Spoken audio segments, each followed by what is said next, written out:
I'm Bruce St. James. He's Rob Hunter. She is Pamela Hughes. And here are the stories everyone's talking about. We call it the playlist. Track 1. Don't call it a comeback. What? Yeah, you can call it an upset. Call it whatever you want. Rick Santorum won a clean sweep of the GOP primaries last night. Now, it wasn't a huge surprise that he won Missouri and Minnesota, but the margin of victories were the big upset of the night. Colorado. Mitt Romney had been polling way ahead there. Santorum won 55% of the vote in Missouri, 45% in Minnesota, and about 40% of the vote in Colorado. Yeah, so, okay, Santorum has gained some momentum, maybe. Big Mo is on his side. Not a lot of delegates. In fact, he didn't get any delegates, so...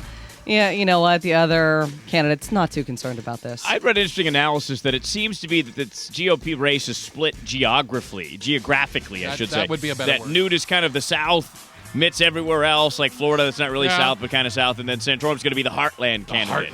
So it'll be interesting to see how this plays out as we get closer and closer to our Arizona primary and our Super Tuesday primaries a couple of weeks after that. Track 2. Well, 5 people have been arrested in connection with the murder of a Paradise Valley couple.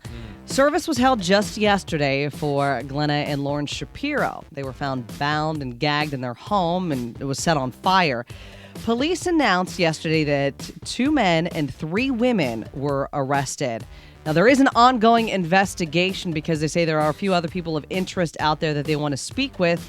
And police also said that the Shapiros were not targeted in this crime, but they're looking at another suspected fatal arson fire here in Phoenix that may be linked to these 5 people. I was watching the news last night, and I think I was mostly touched by how loved the Shapiros were. Yeah. They had a service at the Orpheum Theater. They don't do that for average, everyday folks. They do that for special people. Agreed. So I think that's a huge loss for Paradise Valley and the community in general. I agree. And as someone who was recently a victim of a burglary, I can tell you that this doesn't help me necessarily. It makes me more concerned. And I got to tell you, it's kind of weird. I walk into the house slowly every time now, and I probably will for quite some time. Track 3. So that Stop Online Piracy Act may have been stopped in Congress as it was getting momentum, but make no mistake, there is another bill to regulate the internet brewing. Yep, this one would grant the executive branch more power to basically shut down the internet in case of a emergency. Bill is already floating around the halls of Congress, would grant power to the Department of Homeland Security, but Harry Reid's been sort of negotiating behind the scenes with the White House and saying that the previous bill, the one that's floating around, isn't strong enough. So expect this to come out in details hopefully soon. We, rightfully so, rail against Syria, Libya, Egypt, China for cracking down on the internet, for the government controlling the flow of information from the people. And we have elected officials in Washington, D.C. that want to do the exact same thing. Shame on them. Yeah, define emergency for me. Yeah, whatever they want to be. They want to have this kind of power in the case of an emergency. Well, you know what? Your idea of an emergency could be very different than my idea of an emergency. So I think that things have to be clearly defined before any type of power such as this is granted. Track 4. The Gila River Indian community says no. How do I say no in Gila River Indian? I don't know that. Okay. As a former Ahwatukiite, I still am aware of what's going on over there. They voted down this proposed South Mountain Freeway to run through their land. The 202 extension was going to continue the freeway along Pecos Road. I used to live right off of Pecos out there. And then it would cut around kind of behind South Mountain and meet back up with I-10. I want to say around 99th Ave was the idea. The state plans to build the road despite yesterday's vote. There have been plans for this road around since the early 60s. The problem with not being able to build it on Indian land means that they're going to have to tear down some 200 homes that were built prior to this new freeway plan. Well, you know what? I get why the tribe decided not to do this. They were looking at pollution. One of their elders said, hey, we look at Phoenix every single day and see the blanket of brown smoke that's hovering over the city. So they shifted to pollution 50 feet to the left. Well, and that's exactly what they're doing. They say, we want the people in the foothills of Ahwatukee to bear the burden. And so, again, they've been trying to do this since the 60s. That's the amazing thing about it to me, too. Track 5.